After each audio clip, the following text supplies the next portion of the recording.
Hi guys, welcome to our channel veggie వంటలు. ఈరోజు recipe easy and యమ్మీ యమ్మీ కరివేపాకు rice. ఇది హెల్త్కి కూడా చాలా మంచిదండి.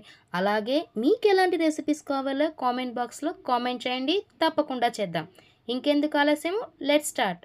ముందుగా స్టవ్ ఆన్ చేసి బాండ్లీ పెట్టి అది వేడెక్కాక 2 స్పూన్స్ శనగపప్పు, 1 స్పూన్ మినప్పప్పు, కాస్త జీలకర్ర వేసి బాగా పచ్చి వాసన పోయేంతలాగా వేపుకోండి. గుర్తుపెట్టుకోండి, ఈ పప్పులు అనేవి పచ్చి వాసన పోతేనే బాగుంటుందండి. ఇవి కాస్త వేగాక తీసి ఒక బౌల్లో తీసి పక్కన పెట్టుకోండి.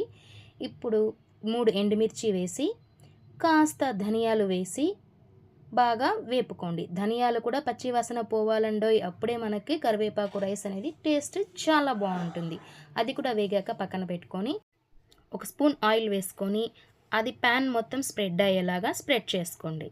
అది వేడెక్కాక ముందుగా కడిగి పెట్టుకున్నటువంటి ఫ్రెష్ కరివేపాకు వేసి బాగా కలుపుకోండి. కరివేపాకు వేసేటప్పుడు జాగ్రత్త అండోయ్, ఆయిల్ కాబట్టి చిట్లకుండా జాగ్రత్తగా వేసుకోండి.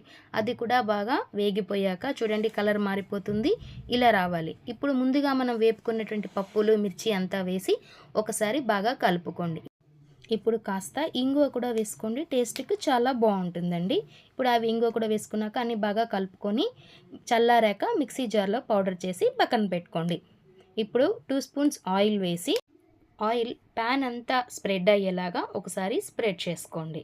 స్ప్రెడ్ చేసుకున్న తర్వాత వేడెక్కాక ఇప్పుడు 1 స్పూన్ శనగపప్పు వేసి రుచి కోసం కాస్త మినపప్పు కూడా వేసుకోండి.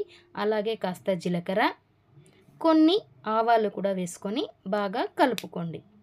అవి కాస్త వేగాక ఫ్రెష్ కరివేపాకు తీసి కొంచెం వేసుకోండి. వేసుకున్న తర్వాత ఇప్పుడు మన స్టార్ ఐటెం పల్లీలు కూడా వేసుకొని బాగా వేపుకోండి. పల్లీలు అనేవి బ్రౌన్ కలర్లో రావాలండి, అప్పుడే టేస్ట్ అనేది చాలా చాలా బాగుంటుంది. ఇప్పుడు 2 పచ్చిమిర్చి సన్నని తరుగు వేసి కాస్త అల్లం వెల్లుల్లి పేస్ట్ కూడా వేసి బాగా కలుపుకోవాలి.